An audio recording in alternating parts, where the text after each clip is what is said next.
आकाश सरांनी मला खूप मला असं प्रोत्साहन दिलं, मोटिवेट केलं, की नाही तू करू शकतो, तुझ्यामध्ये ते आहे. आणि सरांनी मला प्रॉपर एक रोडमॅप दिला सरांनी. फक्त प्रीवरच फोकस नको करू किंवा तू फक्त मेन्सवरच फोकस नको करू. तू पहिल्यापासूनच सगळ्या गोष्टी पॅरलली सांभाळ.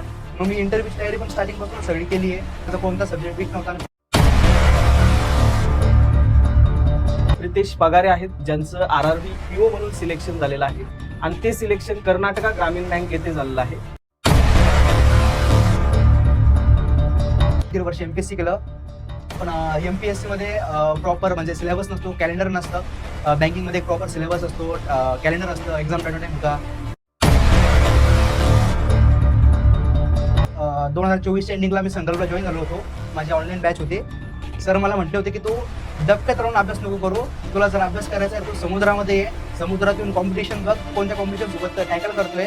त्याच्यानंतर मग मी ह्या एरियामध्ये आलो, संकल्पच्या एरियामध्ये आलो. मग इंटरव्ह्यूचा मला प्रॉपर गायडन्स मी खरं सांगतो, मला प्रशांत ढोले सरांनीच प्रॉपर गायडन्स केला आहे. त्यांनी मला असं सांगितलं होतं की इंटरव्ह्यू ते आपल्या घेते असं समजायचं नाही, आपण त्यांचा इंटरव्ह्यू घेतोय, आपण क्वेश्चन कसे फिरू शकतो हे सगळे शब्द होते. मग ते म्हणते तुम्ही कर्नाटकाच का चूज केलं. मग मी त्यांना सांगितलं की मी 18 वर्षापासून एका टीमला सपोर्ट करतोय आणि ती टीम कर्नाटकची होती, RCB.